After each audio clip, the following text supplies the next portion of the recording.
You know, the human body is a great liar, even for the best athletes in the world.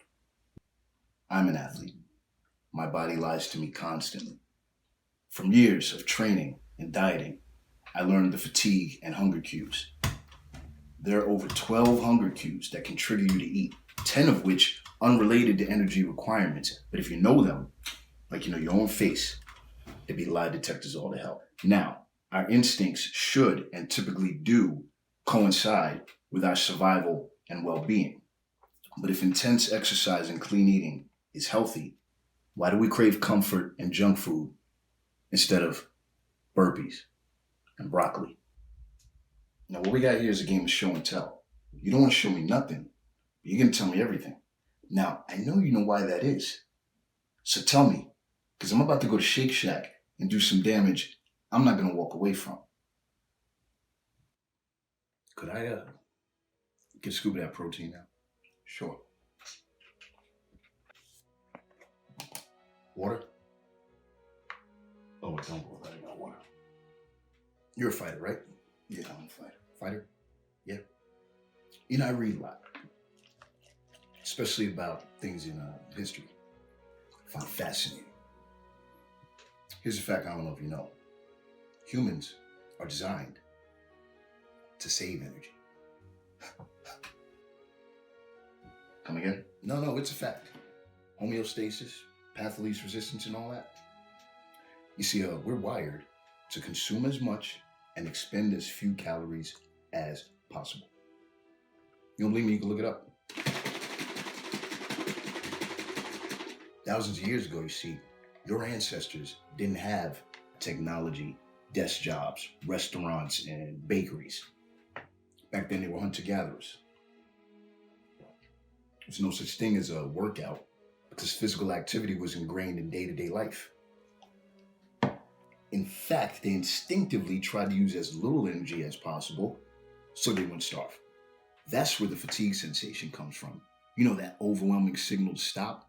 You know what I mean? The illusion that you've run out of energy, even though you have more in reserve.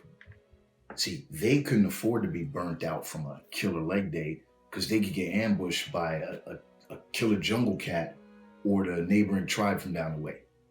Not to mention, because food was so hard to come by, they were programmed to eat as much of it as they could when they could get it. And in such harsh conditions, high calorie dense foods will keep you alive, and low calorie dense foods almost ain't worth the energy it takes to get to them. Now, nobody knew the caloric content in different foods, so they had to develop an innate palate for high calorie dense foods in order to consume enough to stay alive. And that's why you like burgers and pizza more than burpees and broccoli.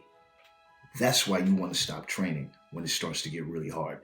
Because 6,000 years ago, that instinct used to be an advantage. But we done up and progressed technology faster than our own biology, and now 41.9% of adults are obese. You know, it's absolutely amazing to me that in this modern, sedentary, automated society, humans still carry that lazy, gluttonous gene.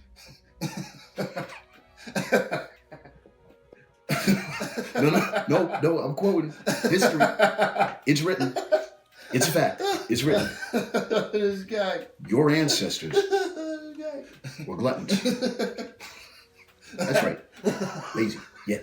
And your great grandmother was a glutton. And she had a lazy glutton kid who ate as much and moved as little as possible.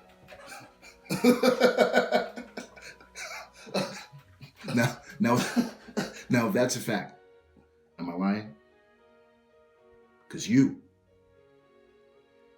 part couch potato. Oh! Hey, you're a slacker. Hey, you're a slug.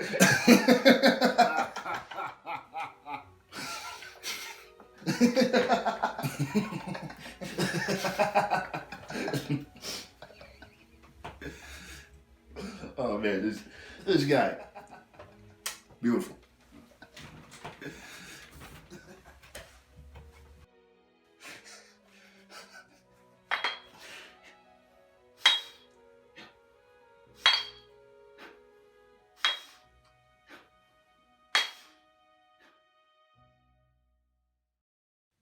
Hi, I'm Muhammad Noor of Noor Fitness. If you enjoyed this video, please like, subscribe, comment, click the notification bell. I started making videos to support my existing clients, prospect new clients, and just help anybody that may stumble upon them.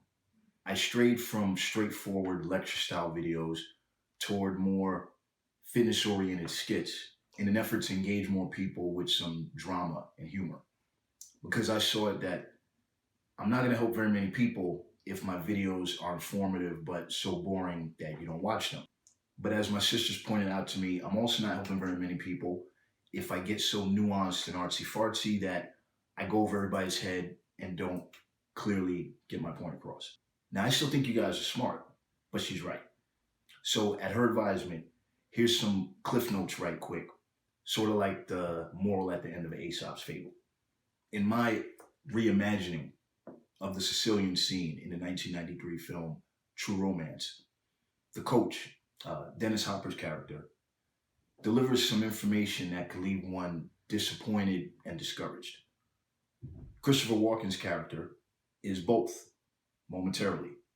But after laughing uncomfortably through the stages of acceptance, he stands up, shrugs, and starts knocking out lateral raises because it doesn't matter.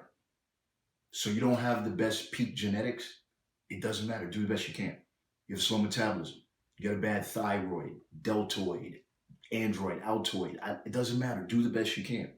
Okay, it does matter a little bit. If you can do some research or meet with a specialist and make these adjustments to your health that are going to help your performance and make you feel better and your body function better, by all means do that. But it's not an excuse to neglect other things. You can get your strength training. You can get your cardio. If you have an injury, while it's healing, work around it.